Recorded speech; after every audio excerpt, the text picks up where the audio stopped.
Yeah, all right. Okay, let's say for example that you have a 275-gallon tote. You know, most people will use a float valve. Float valve, you know, you connect your garden hose. Once it reaches a certain level, then it interrupts the water flow, so that way you don't have water running all over the place. So the idea is, instead of doing that, because those valves are relatively expensive, they're made of brass, and typically cost at least 28, 30 bucks, then the float and everything else. So you're talking about $40 plus plumbing. This valve they use for irrigation.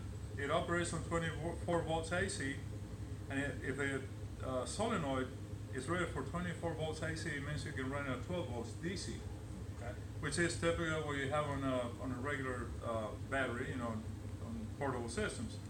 So, and this solenoid has a 1-inch port. So basically, if you connect the hose, there's no restriction whatsoever. I mean, all the water will pour, and so you get a pretty decent flow. Now, you want to control the flow, so when the water level reaches a certain height within the tank, it'll cut off automatically. So you use this float valve. Okay. On eBay, you can get this real good deal, sometimes 13 bucks. Basically, what it is a switch, and you set it inside your tank at a certain depth. You want it to cut on immediately once you lose some volume, because you want to try to keep the tank as full as possible in case you have, for some reason, you lose water or whatever, you still have a good reserve.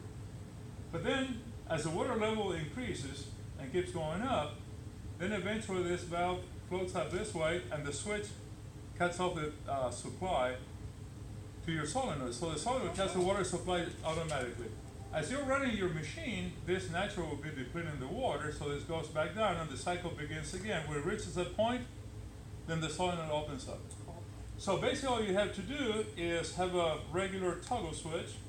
This goes to your regular battery, that actually is the one that starts your engines, and that's about it. Oh, wow. Very simple, inexpensive. These valves are typically at the depot about 13, 15 bucks. Like I said, a regular brass or bronze ball valve, you're talking about $30 for the 3/4 inch, or maybe even more than that.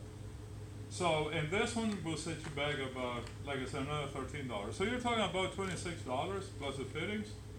But this is more reliable, I think. It's long lasting. The replacement parts are inexpensive. And not only that, you get much more flow than you would get with the other valves. Oh, wow. So, That's interesting. so that's actually a win-win situation. Yeah, I like that. All right, Dad, that was a good video. Yeah, it was.